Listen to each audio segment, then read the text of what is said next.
Hey, everybody, and welcome to another session of Sunday Talks within the Nine-Sided Circle. I'm one of your hosts, Nora Kyle, along with the other one of your hosts, Mushtaq Ali. Yes, and we usually have our spiel in the beginning just to get it over with. Do we have anything we need to talk about today? Yeah, well, we should tell everybody that this is an exciting talk for us because we love working with the Enneagram and we haven't done it in a while. And a series of serendipitous events prompted us to do this subject tonight. So the subject tonight is going to be the Enneagram and the hero's journey, or laying out the hero's journey on the Enneagram. And Yes. it's a fascinating thing to see. This is not the Enneagram of personality. We don't care about people's personalities. This is the original Enneagram that was taught uh, back at the turn of the 20th century by Gurdjieff to his students. That has to do with process and flow. And so that will be a somewhat different thing for people. But before we get into that, let Yeah, I me was going to say suggest to you, before. yeah, we got to do that. Let me suggest to you that if you're watching this on YouTube, welcome.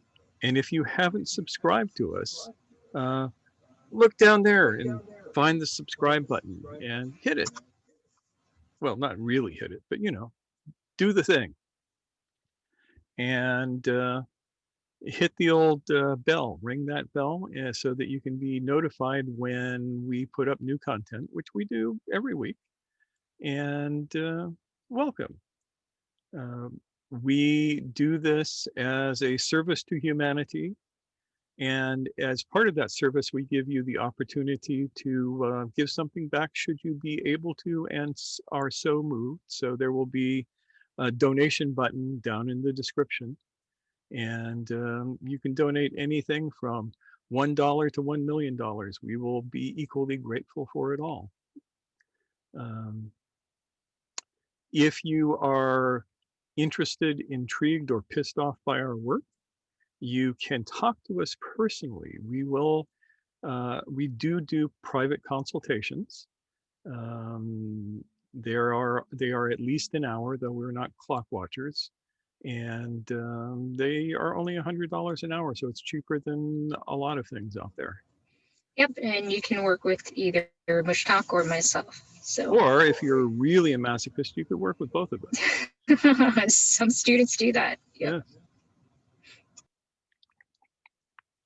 So there we have it. Shall I continue on, or do you have anything to add to it?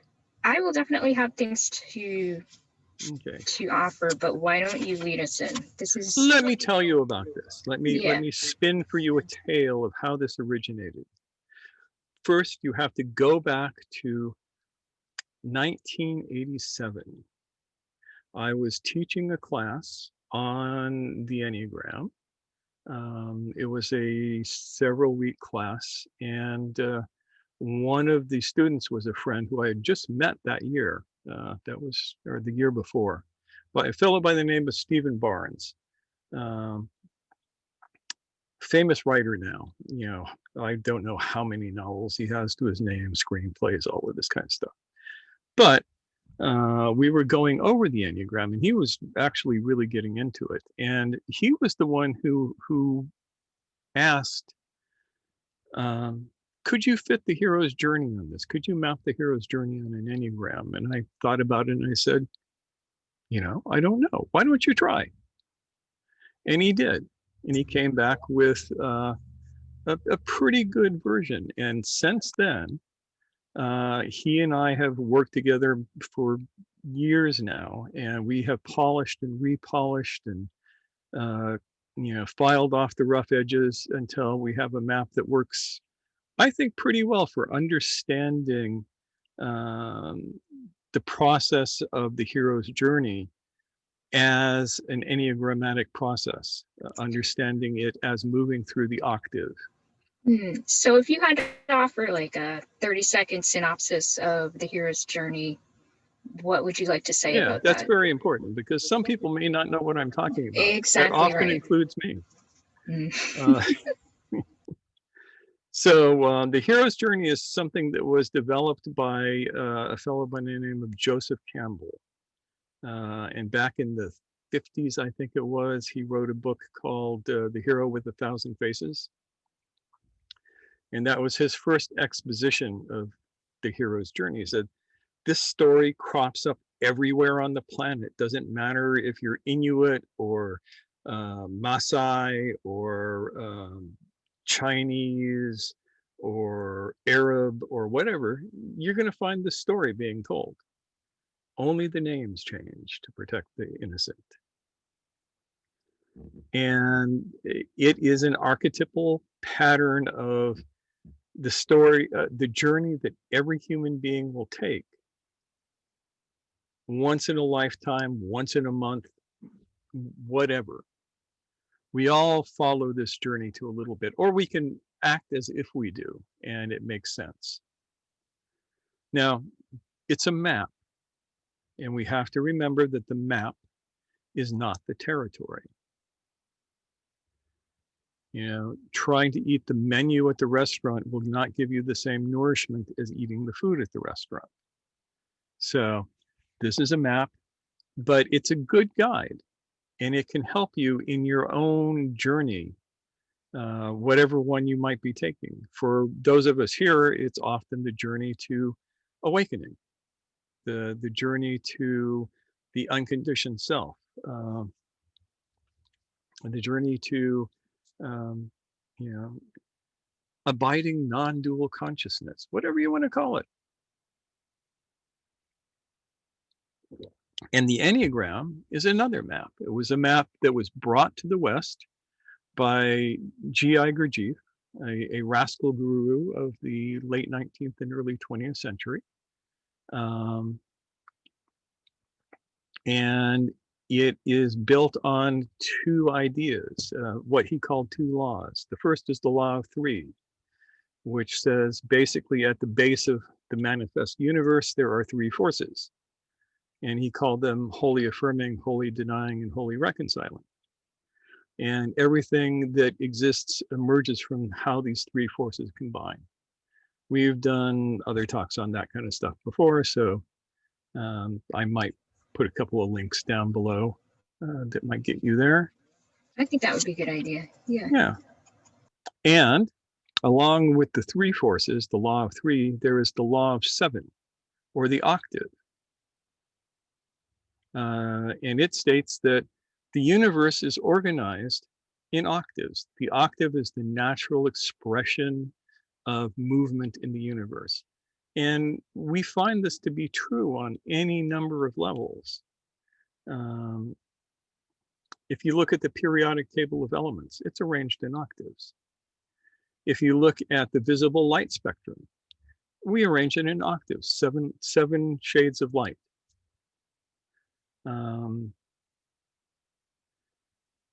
And of course, in sound and music, the octave is ubiquitous. You get the octave by taking a monochord, striking it, and then finding all of the harmonics in the monochord. Y'all know what a monochord is, right? One string, pluck, bong.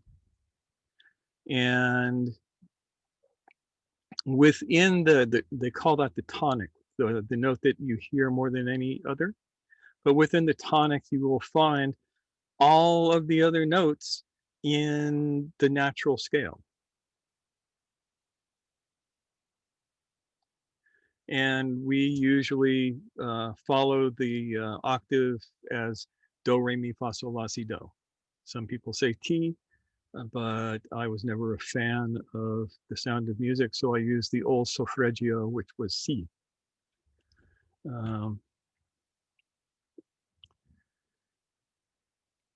And there is something unique about the octave, which is how it is divided up into whole steps and half steps. So do, re, mi, from do to re is what's called a full step. From re to mi is a full step. From mi to fa is a half step. And you see this on the piano. Those are the half steps are the places where there is no black key between the two white keys.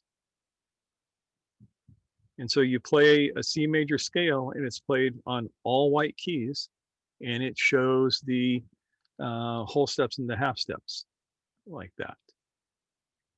Now, the thing about the half step is that at that point, the octave is retarded, as they say, and it requires more energy to get past that half step to the next whole step. And this is not something that we're just making up. It's literally built into our bodies. I'll give you an example. Noor, would you please sing a major scale for us, but don't finish it. Leave the second do out. Okay. All right. Putting me to work. Yep.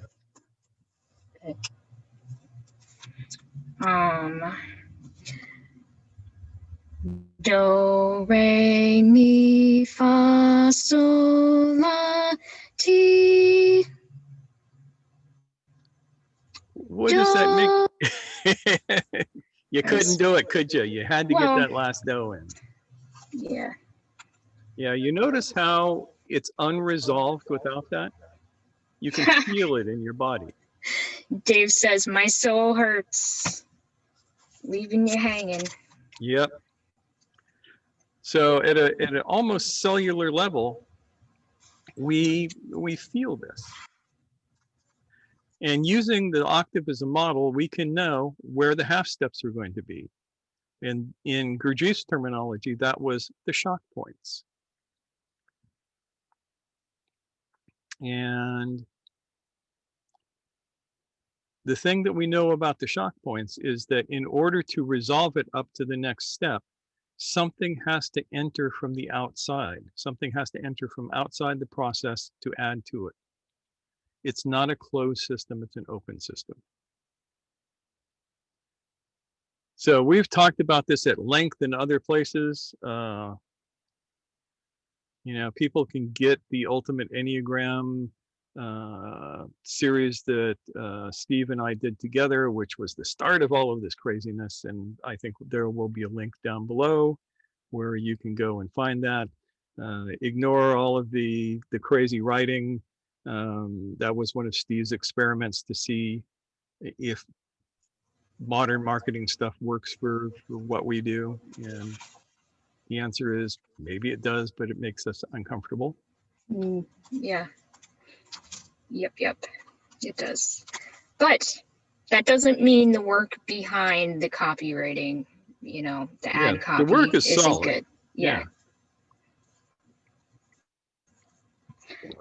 So we hope that you'll take the time to engage with that because it's important stuff. So with that said, let's take a look at the Hero's Journey Enneagram. Talk about how it's going to happen. And I'm going to flip over to a diagram here. Where are we? There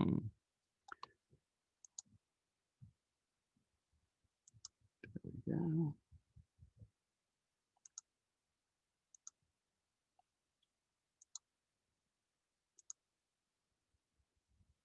There.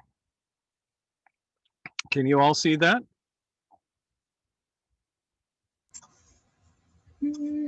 I can see it. Let's see. I want to make sure everyone can.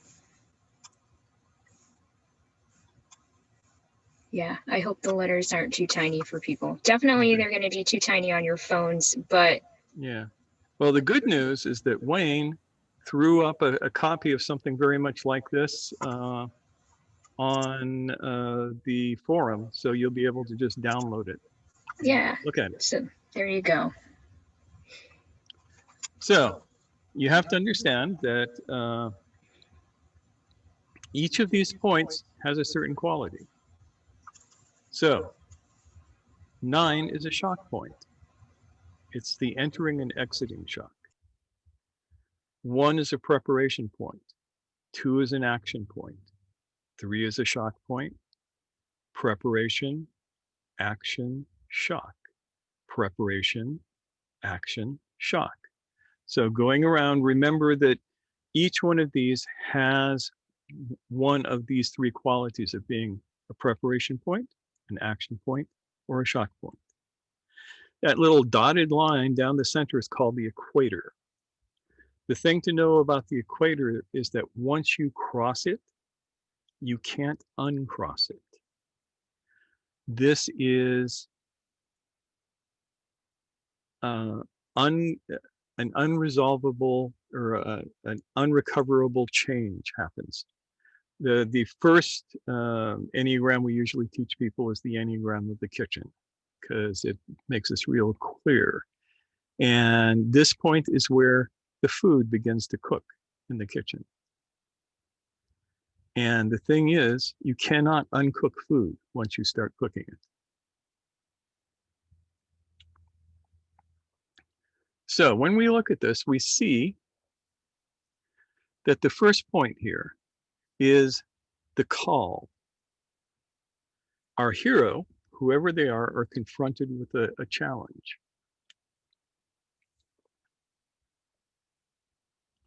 Could be any kind of challenge. There is a dragon outside the village, and it would very, very much like to eat up everybody. Who's going to fight the dragon and protect the village? Point 2 is the action point.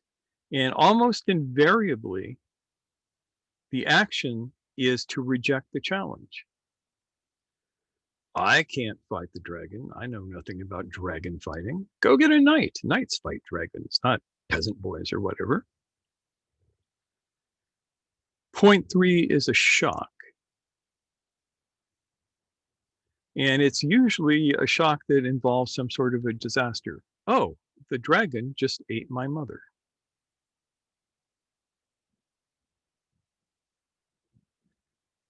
And that's the point where the hero has to use his or her own will to get through the shock and onto the next part. If you just reject the challenge and don't go through the shock, you cycle between 1 and 2 over and over and over again. And basically you just waste energy. If you accept the challenge, if you go, yes, I'm going to fight the dragon, step 4 is collecting allies and powers and entering on the road of trials. Sometimes we've doubled up on some of these so that we can fit all of Campbell's points in, and it works. So allies and powers is, oh, I have met a wizard that will teach me magic, and I now have a sidekick who is a ranged weapon specialist and will sit back and shoot the dragon with arrows while I run up to it and hack it with my sword. And there's a knight who will teach me how to swing this sword. The road of trials is the art of learning the skills that you need to learn in order to be able to do the challenge that you're going to do. And at some point, you cross the equator in this and you can't go back. You've committed. And this is what we call the dark night of the soul. It involves 2 things. 1, the really hard work, the work that is no fun. And it involves confronting evil and usually being defeated. You go up and you're gonna fight the dragon, and the dragon just jumps out and mushes the knight who was trying to train you to fight the dragon and chases you off. And there you are, defeated and crushed. If you find yourself here and you don't try and go running off, but continue and get to the 6 shock. The 6 shock is unlike the 9 shock, the entering shock or the 0 shock. That's what's called inspiration. The 3 shock is called will. The 6th shock is called grace. Rather than doing something, you have to open yourself up to that which is higher than yourself and allow it to infuse you in order to pass through this 2nd shock. This is the old not my will but thy will, or the act of surrender to what is real, or any of these things. If you manage to do that, you will get another shot at evil. You get a shot at the dragon. And that's here at 7. Now you notice we're just talking around the outside of the circle, the blue line at this point. You confront the dragon again, you slay the dragon. Victory! And because of that victory, the people benefit, the village is safe, everybody's happy, dancing and feasting ensues. And then you move into the 9 point, which is the 0 point, which is a new balance in the world. The thing is, back here at 7, this is where the hero's journey is finished. And 7 moves to 1 along this green line.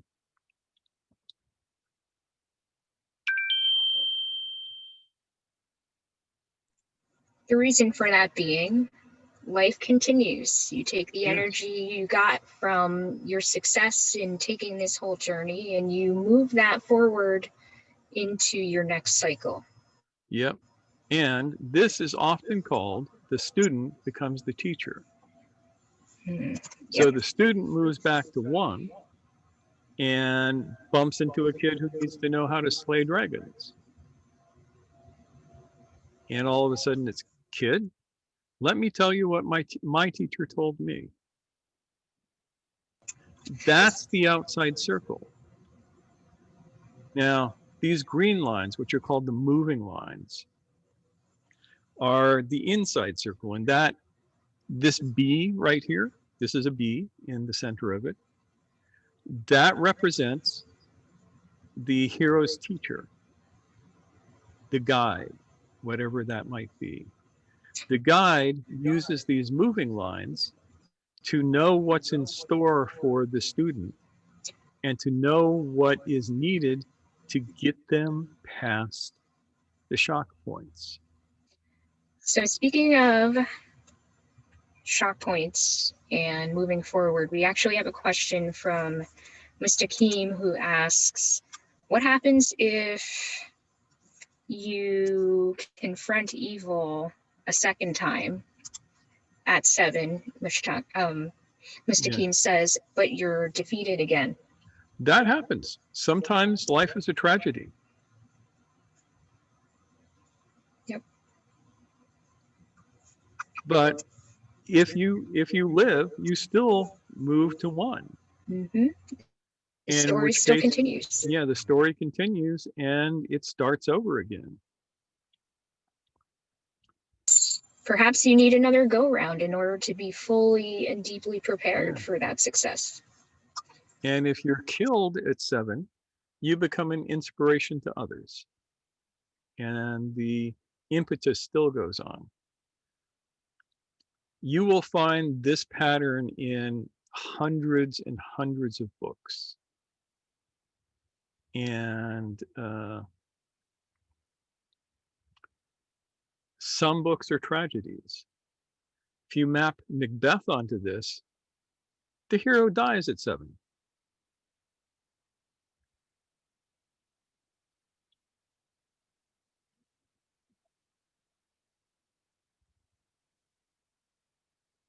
Yeah, I'm going to stop this for the moment.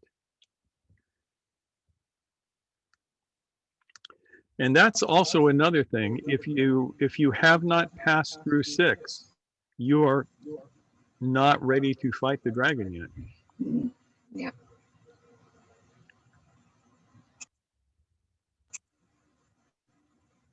So I was muted, but yeah, that was one thing that Wayne suggested, was that maybe we haven't actually left 0.5 yet, if we're being defeated once again. Yeah, if you have questions about that, and I will put a link probably up here or something, or down there, to our talk on the premature assumption of enlightenment, because that's what happens when you haven't left 5, but all of a sudden you think you're at 7.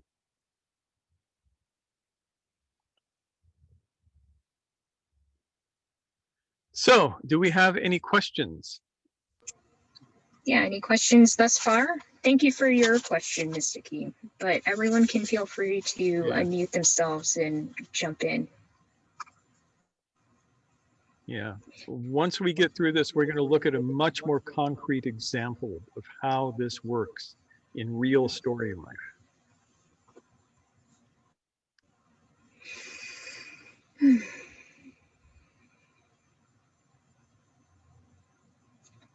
Daniel, how are you doing thus far? I like to put people on the spot, so just giving you a heads up. I hope you're following. I know this is different from the Enneagram that you may be most familiar with, but I've found it much more useful, honestly, than... And of course, you have to realize that there is a possibility that he's just turned his camera off and muted his mic because he's run to the kitchen to get a snack. True. So you could be talking to empty air. Yeah. I've done that. There we go. There we go. Yay. Yeah, it's true. I did run to the kitchen to get a snack. But, yeah, sorry about that. That's usually what cameras off means, and I should have taken the cue, but thank you. Are you more comfortable I put my camera back on, or could I talk to you with my camera off? You can leave it off. Yeah, no worries. Okay. The thing that I'm familiar with the hero's journey, and what I can't see is the integration of what you really gain by interposing it on the 9 points of the Enneagram. That's what I'm a little puzzled about. What the next phase will cover that, but the importance for that is if you understand how the moving lines of the Enneagram work, you understand what must happen for you to get through the shock points. You understand what is going to be coming up for you. It's a way to see the future. Yeah, it's a way of mapping a little bit closer to the drama you're going through. Okay, I get that. The other thing I wanted to ask, just in historical context, was there anything in the I think it was Oscar Chaz who actually came up, started the personality Enneagram. Is there any relationship between that and the way Gurdjieff taught the Enneagram? Is there any? Ichazo took one idea of Gurdjieff's, which was, it's called the idea of the chief feature. Mm-hmm. Gurdjieff noted that every person has a chief feature, which is oftentimes deeply buried and is their motivating force through life as long as they remain unconscious. And he would give demonstrations on how to bring that feature out in people so that it could be seen. Ichazo took that idea and tried to map it onto the Enneagram. And his only failing is he turned it from something that was dynamic into something that's static. So you get people saying, I am a 3, I am a 6. They use what we call the is of identity. And they don't realize that it's not that, and it was never meant to be that. It's more like, oh, I habitually do 3 when I go to sleep. It definitely reminds me of astrology. So people have their devil, but they explain their devil not in the way to understand the forces acting on them, but the defense of why they should continue being the way they are. Oftentimes, it was the opposite of what spiritual work is. Yeah. So Noor tells me that I should not bust on the Enneagram of personality too much, and I try not to, because it actually shows the power of the Enneagram, that you could have something that is so debased and still useful. Yeah, it can be a tool, or Yeah. it could be a map. But the problem is when you get into, real spirituality, you realize that anything that puts emphasis on distinguishing you as an identity actually separates you from, combining with the divine within, or however you want to speak on connecting with the inner self. Yes, and you are exactly right about that. Yeah, and thank you for bringing that up, Daniel. I mean, I feel like that perspective is definitely something we need to touch on in this, because it is definitely going to come up when people are searching for this content, or they're just going to be wondering about the connections between the two. So I really appreciate you bringing that up. Yeah. Yep. Oh, thank you. So let's Yeah. delve into the next Enneagram, which will hopefully make this more concrete. Now, George Lucas, who did Star Wars, was a student of Campbell's. He was pretty much a protege of Campbell's, and one of the few really good interviews we have of Campbell was actually conducted by Lucas. So when he wrote the script of Star Wars, he wrote it to the hero's journey, which made it very, very easy to map out. Say, this is the map of Luke Skywalker's journey in Star Wars. And it fits perfectly. We've done this, Stephen is an author and playwright, screenwriter. And so he and I, over the years, have mapped out probably hundreds of movies and books onto the Enneagram using this process to see what the plot is. And some of his best books were written using this to outline his plot. So here's Star Wars enneagrammatically, and we're going to look at it from 2 points of view. We're going to look at it from Luke's view, moving around the circle, and we're going to look at it from Obi-Wan's view as the teacher in the center of the circle, guiding Luke, using the moving lines to know what he needs next. So we start out at 0. There is a loss of balance. There is an imbalance in the force, and the Empire has taken over.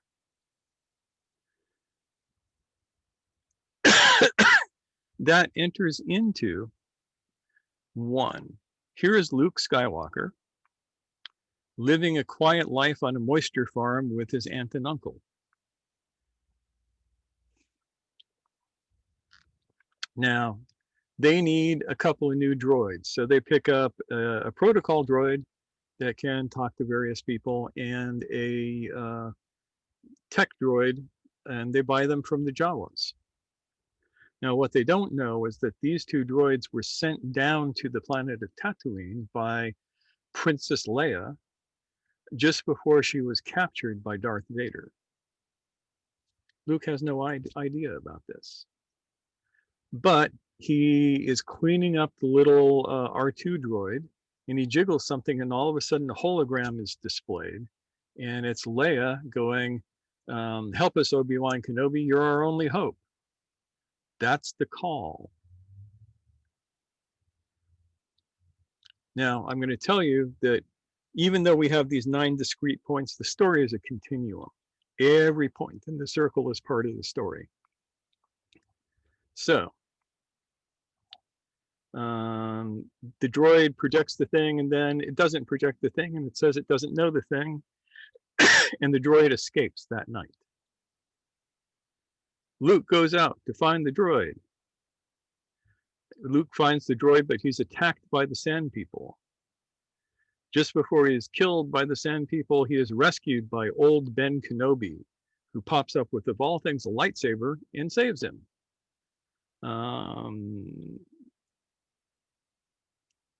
Luke is told about his father for the first time, and Ben knew his father. And Ben invites him to come and learn the ways of the Jedi and help rescue the princess. Now, 2 is Luke rejecting the call. He can't go off with Ben Kenobi. He has to go back and help Uncle Owen with the harvest. So he rejects the call, he takes the droids, he heads back to the farm, but first shock point, the Imperial stormtroopers enter from outside of this process. And the shock is they wipe out his aunt and uncle and destroy the farm, and Luke gets back to a smoking hole in the ground. Now, at this point, Luke is confronted with his first shock. And he could do one of 2 things. He could run. He could turn away from the challenge and try and go back to 1 and forget all about it and go into hiding in the hills and hope that he never sees another Imperial stormtrooper or weird old mystic guy again. Or he could accept the challenge. And in this case, he accepts the challenge and he goes and finds Obi-Wan and says, all right, I'm going to come with you. This heads us to point 4. Luke and Obi-Wan and the droids head to Mos Eisley, that wretched hive of scum and villainy, because that's where they're going to find their allies and powers. And that's where Luke meets Han Solo and the mighty Chewbacca. They become his allies, his sidekicks, his, the people who are there to help teach him things, along with Obi-Wan. And they hop in the Millennium Falcon and take off the planet. The moment they leave orbit from Tatooine, Luke has crossed the equator. He can't go back now. If he did, the Imperial stormtroopers would hunt him down. So he's on the path. So they go off in the Millennium Falcon. They end up getting grabbed by an Imperial starship. They discover that Leia is still alive and on board that starship. They set out to rescue Leia. And in that, they have their first confrontation with evil.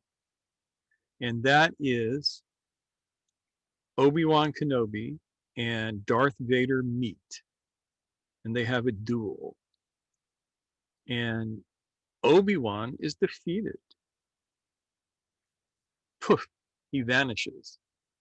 And it's like, if you strike me down, Darth, I shall arise more powerful than ever. You all remember that. I'm assuming that everybody here has seen Star Wars at least once.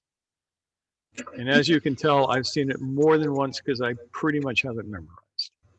I asked him today how many times he has seen it. He could not answer that question. So there you go. But this is definitely such a useful film to watch this process through. So if you haven't seen it, check it out. Anyway, continue. So here we are in the Dark Night of the Soul. Obi-Wan is killed, seemingly, and they escape from the Imperial cruiser. They go and join the rebel forces. Han cuts out, takes his reward and splits, and they come to the second shock. They use the information that Leia had sequestered in R2-D2 to find the one weakness in the Death Star, which is an uncovered ventilation grill about the size of a womp rat. And they can destroy the Death Star if they can drop a little bomb down that hole, threading the needle, as it were. And so they go off to do this thing. And it's terrible, it's horrible. There's TIE fighters and X-Wings, and they're all fighting and shooting and blowing each other up. and they can't get the damn bomb down the hole. At the most penultimate moment, Luke hears a voice. He hears the voice of Obi-Wan Kenobi going, "Trust in the Force, Luke." And what does Luke do? He turns off his heads-up display. He goes into his Force trance. He connects with the all, and he shoots the little bomb down the ventilation shaft of the Death Star, hitting it exactly right. The Death Star blows up. Evil is defeated. And here we are at 7. He could not have done that if he had not made that leap of faith and used the thing that he had to learn in order to do that. Now, 7, triumph over evil. The Death Star is destroyed. 8, celebration. The rebels have a much needed victory. The Empire is weakened, and a new balance begins to propagate through the universe. But at 7, Luke goes back to 1. But now he goes back to 1, not as the country bumpkin, but as a Jedi Knight in training. And that's his step on to becoming the guy who revives the Jedi Knights and begins to train the new ones and all like that. And that's the story from Luke's point of view. The story from Obi-Wan's point of view is he's sitting in the center and he meets Luke right here at 1. He knows at this point, 2 things have to happen. He looks back along the moving line to 7 and knows what the outcome has to be. Luke needs to triumph over evil. He maybe doesn't know about the Death Star, but he knows that there's something big that Luke has to do to defeat evil. And he looks down to 4, and he sees that what Luke needs to defeat evil is allies and powers. He needs to have the qualities of these other people to help train him. Luke does the rejecting. At rejection, Obi-Wan is looking back to 8 and sees that the rebels need a much needed victory. And he looks forward to 4 and he's back at the allies and powers. You get to 3, the shock point. Luke makes it through the shock point, and Obi-Wan takes him down to 4, where he meets Han and Chewbacca and the Millennium Falcon and all like that. At 4, this is a little bit more subtle because you look forward and backwards. You look back to 1, and Luke has to remember the call. The only way that he can really get through is if he holds the call in his heart. Luke, there's a beautiful babe, and she needs rescuing, and it's up to you to do it. And Obi-Wan has to look forward to 2 to realize that the thing that is going to get into Luke's way is going to be this desire for normalcy, wanting to go back to the way things were. It all works out. Luke gets across the equator. Here at 5, the Dark Night of the Soul, Obi-Wan looks forward and sees triumph over evil and the much needed victory, and realizes that he has to make a sacrifice to get Luke to the point of being able to pass through the second shock point. This is the Cedo shock point, and it is much, much harder to do than the Mi-Foss shock point.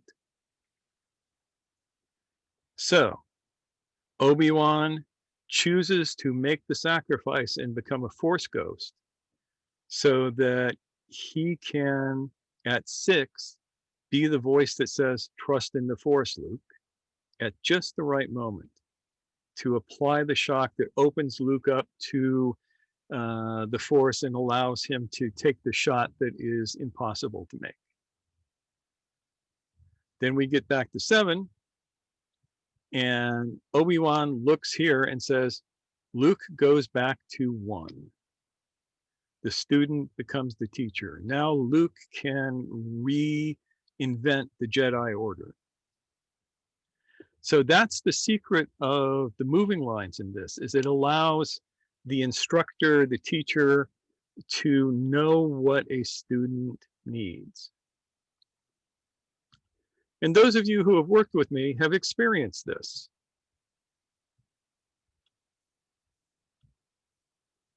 Because with all of you, I look and I wait in hiding for those points where I can leap out and go, shock point, here, get past it. Nora's a little bit more subtle than I'm in that way, but she does it as well. Make sense?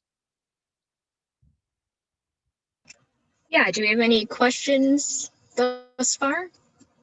Yeah, because this is the point where the questions happen. Yep.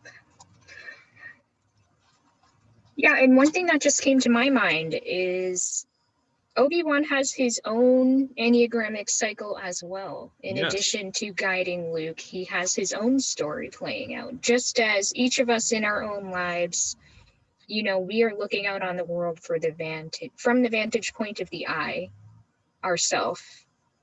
But every person around us is going through their own cycle around the Enneagram as well. And Steve and I have actually plotted out the Enneagrams of every character in Star Wars of any import at all, to see how they interconnect and the points at which they interconnect.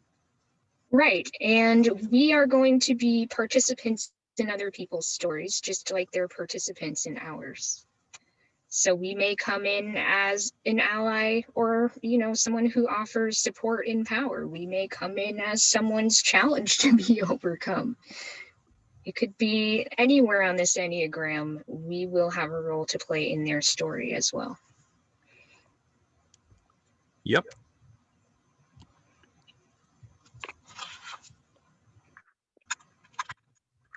Okay, we've done enough talking. Talk to us.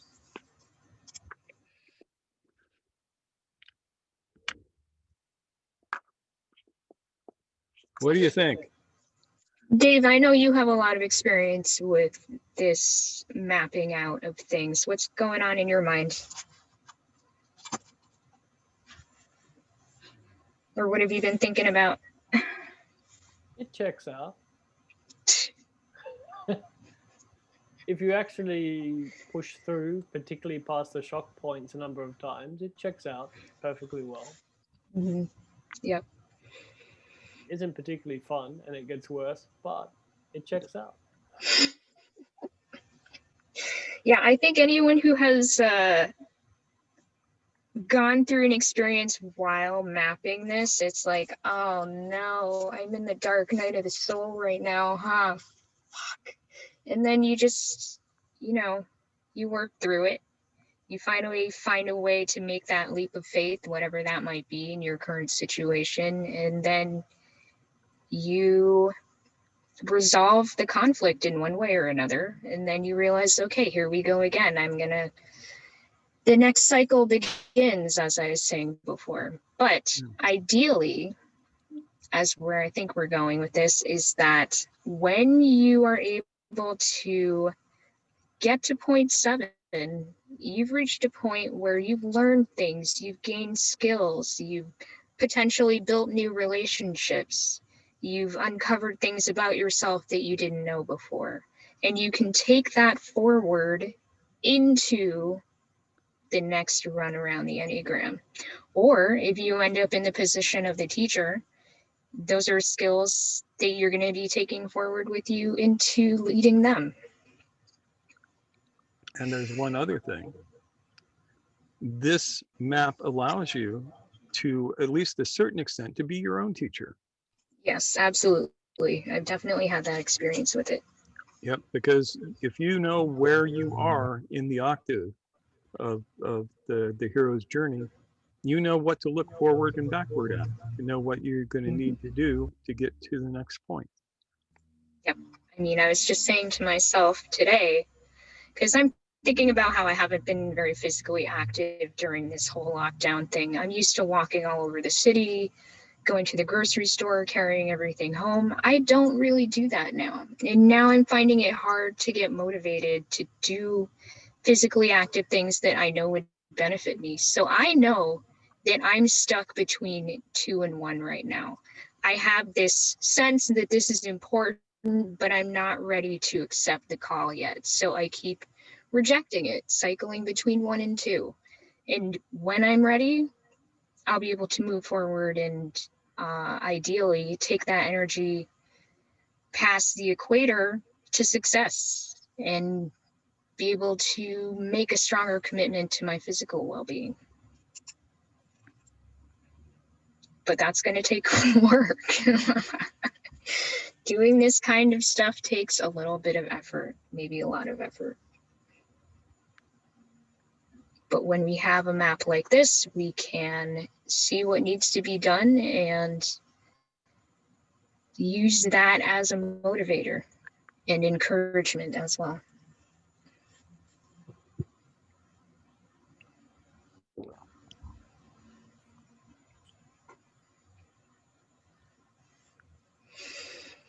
Zainab, what are you thinking about?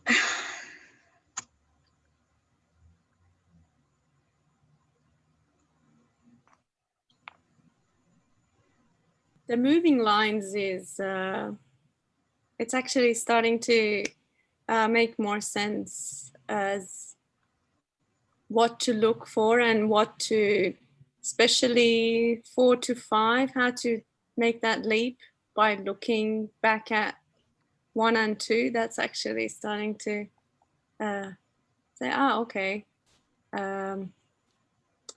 Shock points is interesting as in to see other people's around you, how you can give that shock to them, to pass that.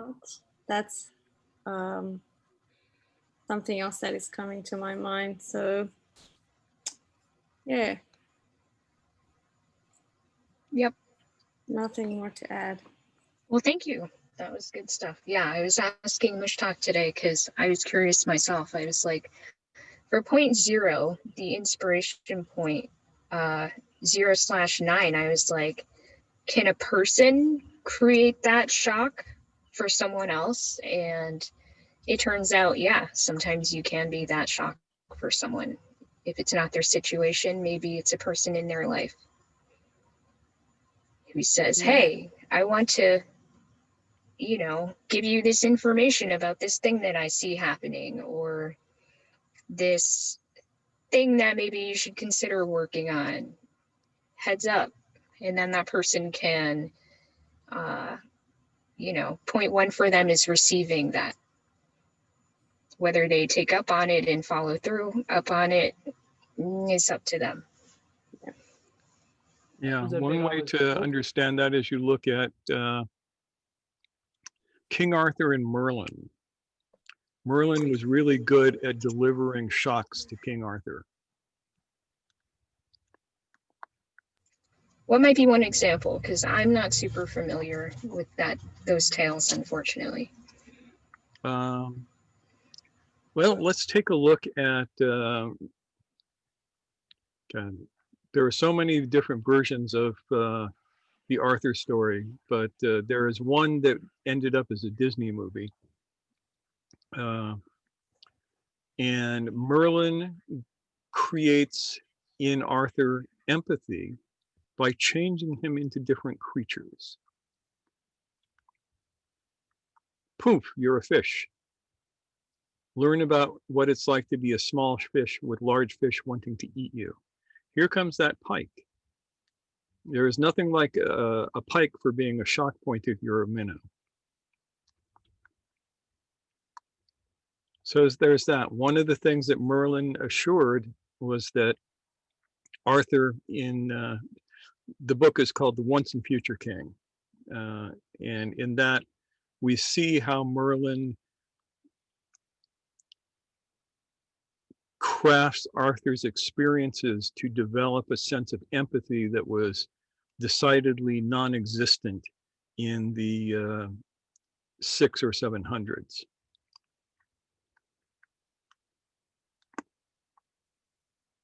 And what was Merlin's excuse in that book? He lived backwards in time. So he was coming from what had already happened. He was coming from the future and going to the past, where everybody else is coming from the past and going to the future. So he already knew what was going to happen, which is to say, he understood how the Enneagram worked and could step outside of it into seeing things in a different way. I have something else to add. Yeah, go for it. Okay. So I like the stories from history and myth because they paint this very well, but it's like the tool of the Enneagram, particularly once you've gone through a cycle or two, becomes very, very practical, not at all theoretical. So for instance, the books behind me on the screen that I'm looking at follow this journey that we're talking about. And because the nature of how things process within the body of work that I work in functions under mechanical law, I can predict and have predicted what's happened the last 7 years, and I have a couple of big shocks in store. Empathetically, how to present that is the difficulty at the moment, but it follows the sequence precisely. Like, yeah, in ever so many ways. Yeah. Yeah, the Enneagram of Dave turns out to be an interesting one. Yeah. But it's a very thing. Like, I remember being at the beginning and the skepticism and all this, but you just, like you said a lot of times, you test it. It's a science. You test it, it works. You test it, it works. It's a weird science in that you actually have to have got somewhere with Enneagrams within yourself to use it more effectively. But that being what it is, it works. Like, it's a ridiculously important tool, particularly for navigating this seemingly complex and chaotic existence of 2020. It's very, very useful for that.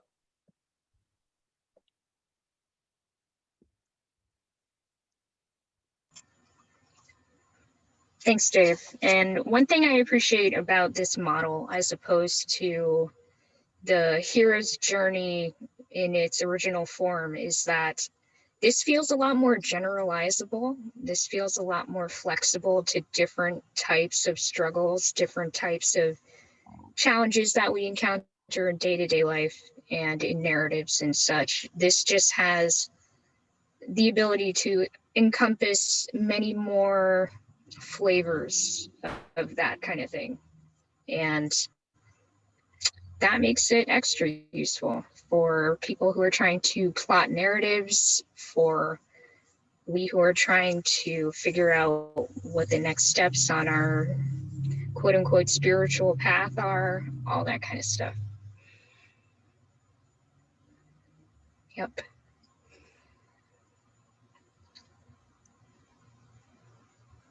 So the teacher is in the center, but are they only in the center of the process? That's only from the perspective of the process itself.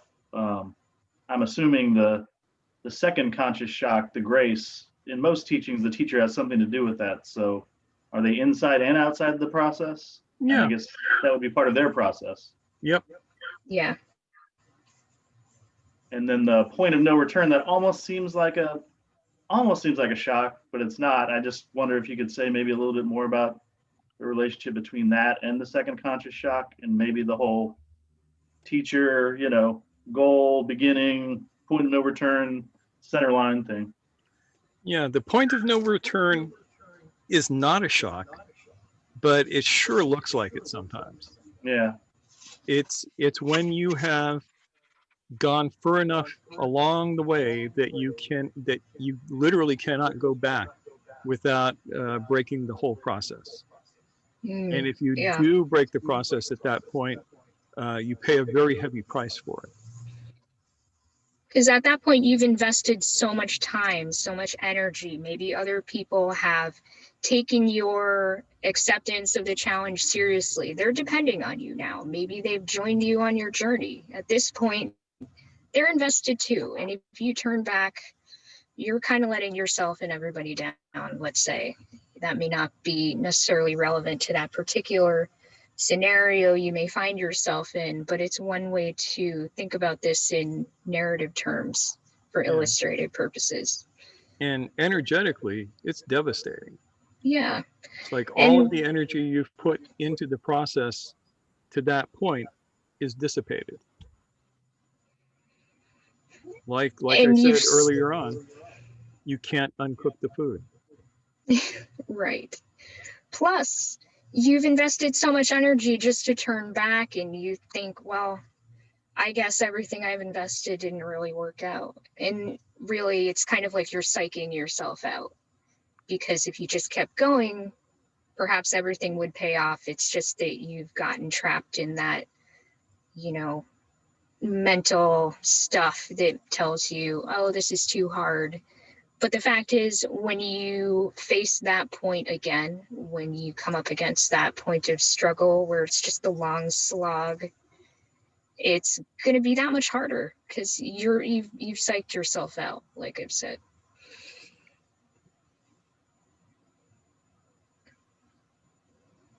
From the point of view of the Enneagram of the meal, the kitchen, I guess the food is waiting to be eaten and it never gets eaten. It just rots, I guess. Yeah.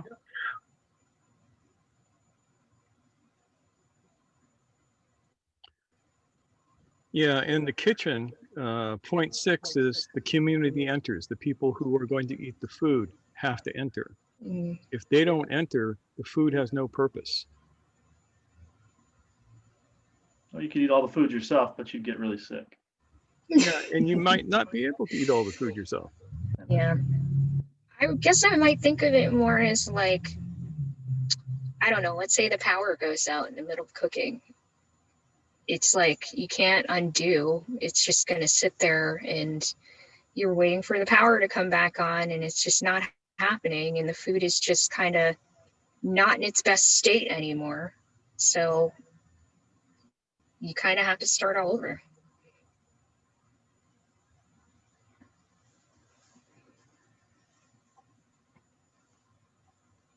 So what to look for in the second conscious shock? It comes from the outside. It comes Described as from the grace. outside and you have to surrender to it. So we're talking about the leap of faith point, right? Yeah, the leap of Because faith it depends on what is you think. one way that it can manifest. The letting go and trusting in the process, surrendering to the divine will, all of these things come into play there.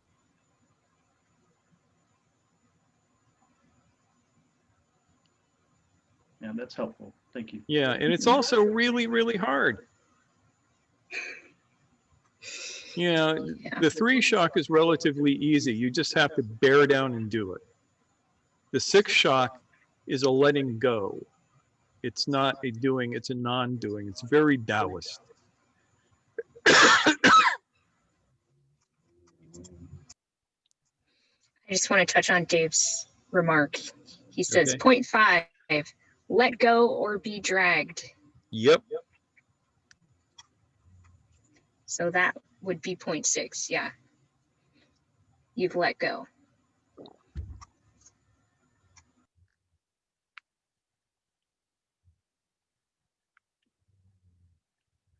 Shri offers surrender. Yeah. Join us, Shri. Yeah, surrender to the idea of we're going to make you talk to us.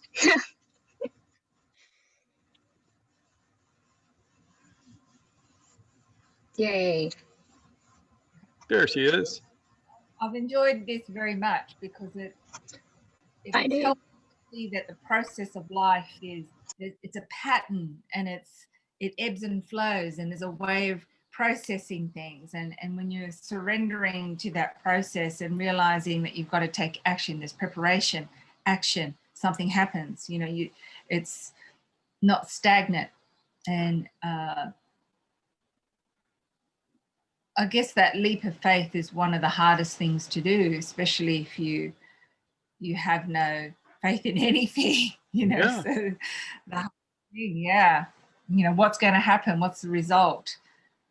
But I like that very much, so that nothing, the woe that we sometimes find ourselves and we feel like we're drowning in it, that it's not forever. It's not forever. And I think that people have to take hope in that if they can get through those things, that they'll be okay. It will be okay. And you've got to remember not to try and do it alone, but reach out to your allies, your friends, your powers. They're there, but it's sometimes embarrassing for people. We have this way of thinking of showing weakness is shameful, and it's not at all. It's about just being vulnerable. Is it okay to be vulnerable? Can we celebrate that? Yeah. We have to be big and tough and strong and fast and everything like that. Where's the softness? Where's the way of being able to allow people to reach our heart? That's all I have to say. Well, I love that. Thank you. Yay. Thanks, Sheree. So John offers acceptance, and this was it. Do you want to join us on voice chat, John? I want to make sure that we get your comment in context. Oh, sorry, I just didn't want to interrupt, but Oh, that's okay. Yeah, interrupt away. it had to do with the character of the second shock, how it could be, surrender or kind of an acceptance of the process itself.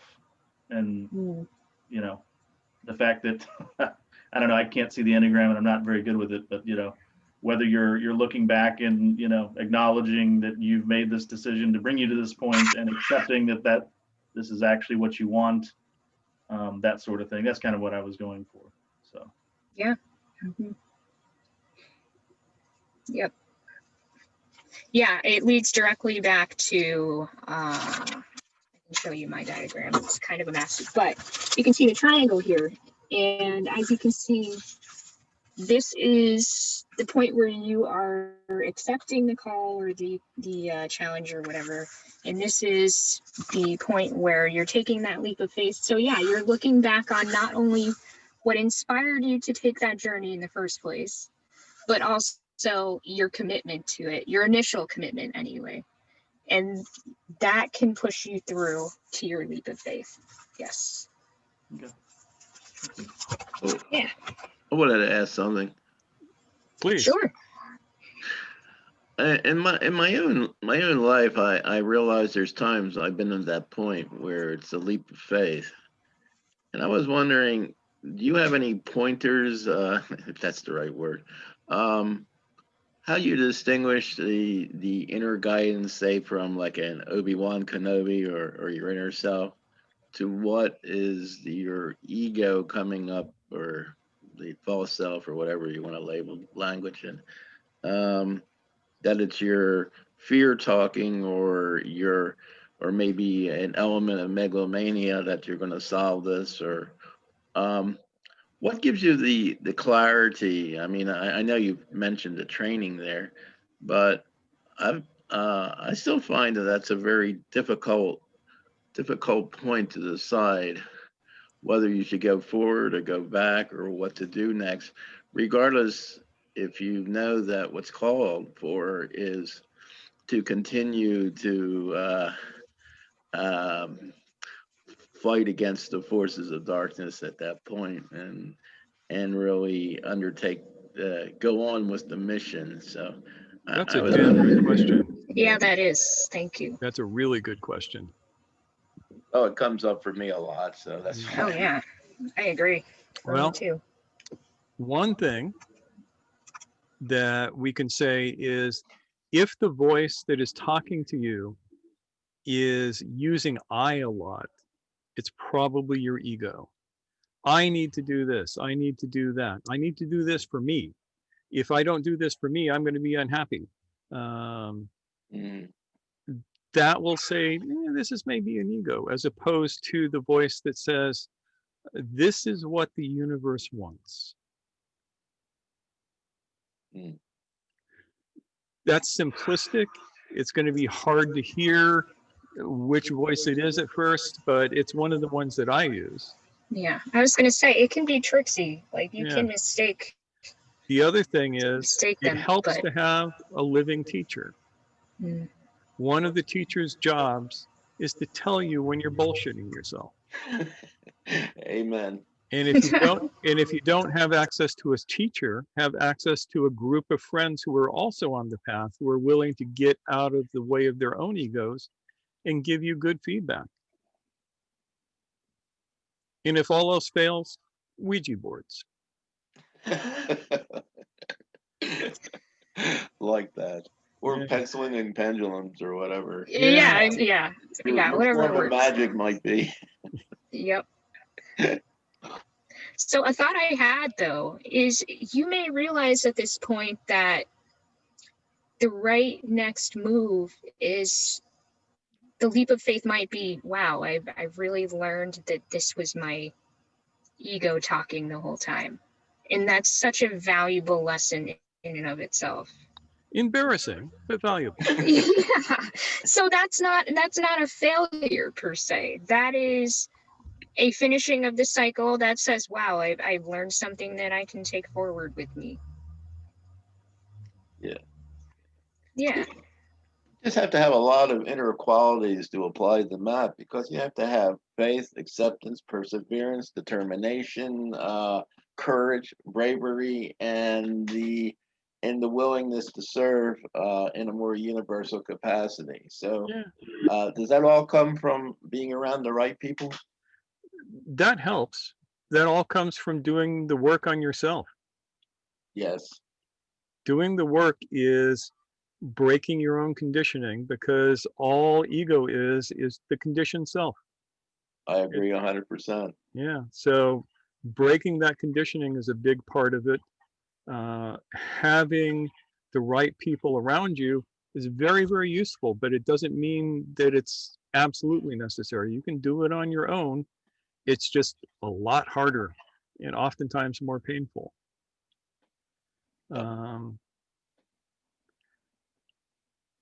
Right knowledge, find people who don't speak to your ego, but speak to your essence, as it were, and spend time listening to them. And for every 1,000 bullshit artists out there, there's one person who is actually awake and talking to you. So you can find them, especially in today. One of my favorite people to point at is a local guy here by the name of Adyashanti. Definitely an awake being. You can listen to him and he will point you in the right direction. He's good. I like him. Yeah.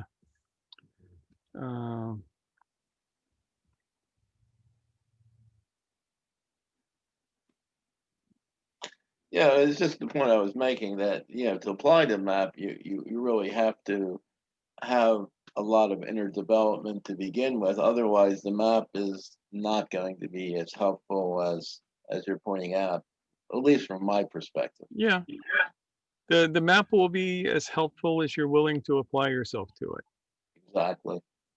And at 4, at some point, Nor, make a note, because I'll forget. We should revisit the Enneagram of Awakening.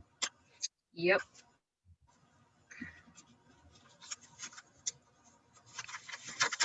So we can do that soon enough. That's also fun. Yeah, we're going to look at a bunch of Enneagrams over the next few months, just to get people back into it.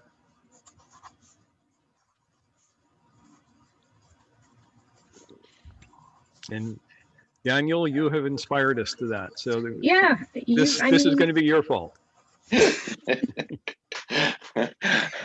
It's always someone's fault. That's a nice compliment. Yay, yeah. The backdoor compliment is I'm familiar with those.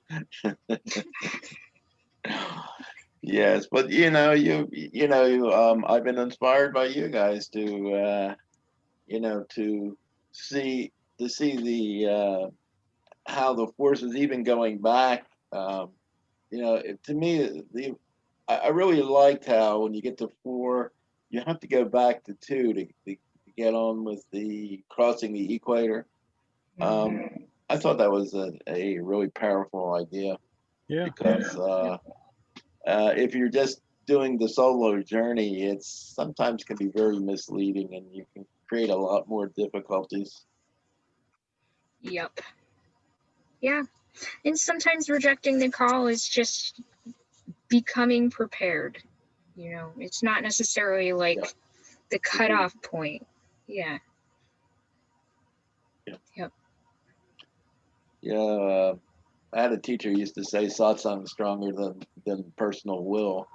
And that's the element of finding allies again to continue with the spiritual journey. Yeah. Yeah, and no matter where you are in the path, this always happens. Mm-hmm. Because the Enneagram nests. They're one inside of the other, and at every point it's intersecting with other people's Enneagrams of process. Yeah. And I think you mentioned this in just the fractal nature of these things. Like Yes. Every moment is kind of in itself an Enneagrammic process, and each time we complete a cycle, we're giving energy to the next moment, in the next moment. So we can think about it that way as well. That we're always having small successes. We're always having tiny journeys in a given moment. Yeah, and sometimes you shake the pillars of heaven. Yeah. And that's It's always like- fun too.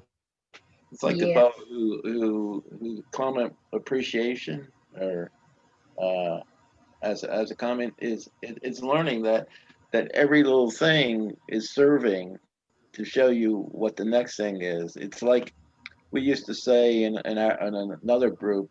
It's not so much that life, what life is done to you. It's life is creating situations that are for you if you change your perspective. Mm-hmm.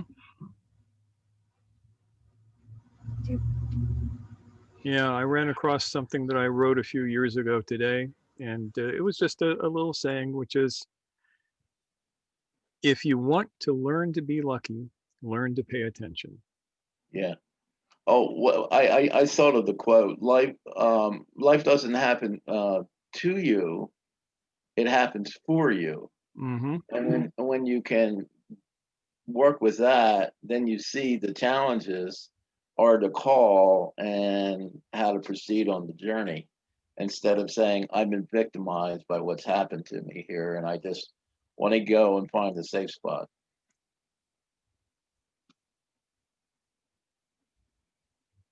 Yeah.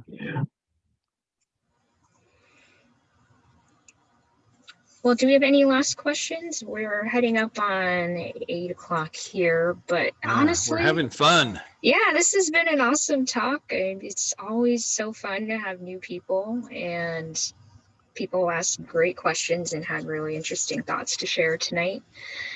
And that always makes this really enjoyable. So thanks, everybody.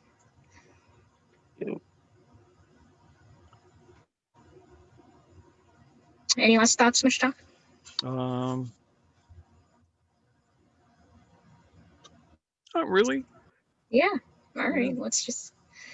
I'm wondering if we have convinced Ilmar that he must learn everything in the world about the Enneagram now. That's right. Yeah. For only $99.95.